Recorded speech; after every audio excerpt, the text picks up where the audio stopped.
The LA Times editorial that I made reference to earlier, Trump should be charged for crimes against the United States. Maybe it's not a big surprise from the LA Times, but you also had the New York Post and the Wall Street Journal, two Rupert Murdoch publications this weekend, each saying that Donald Trump is unfit. And the fact that it comes from the New York Post and the Wall Street Journal is what makes each of those significant.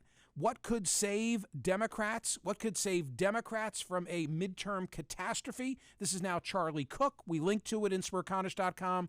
He, of course, from the Cook Political Report, he and Amy Walter. What could save the Democrats? Trump announcing now that he's running for re-election. The former president drew big crowds in Arizona and Florida this weekend, and tomorrow returns to Washington, D.C. for the first time since January 20, meaning when, he took off on Marine One before Joe Biden's inauguration.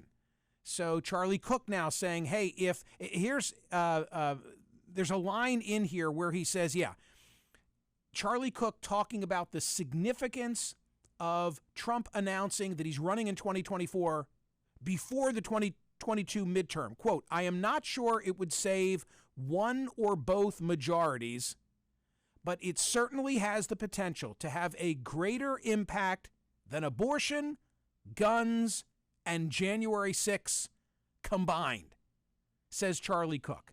If Trump makes the announcement now, it immediately becomes a referendum on Donald Trump, which would play right into the hands of Democrats as well as Joe Biden. But to go back to the LA Times, the LA Times is saying he's got to be charged.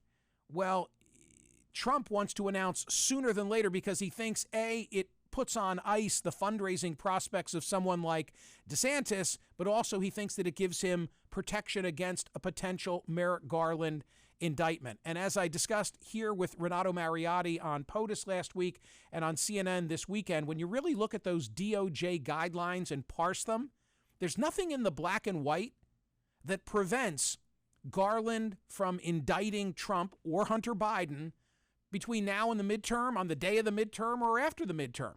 As a practical matter, will Garland stay away from the midterms? He will. But nothing in those documents says that he must.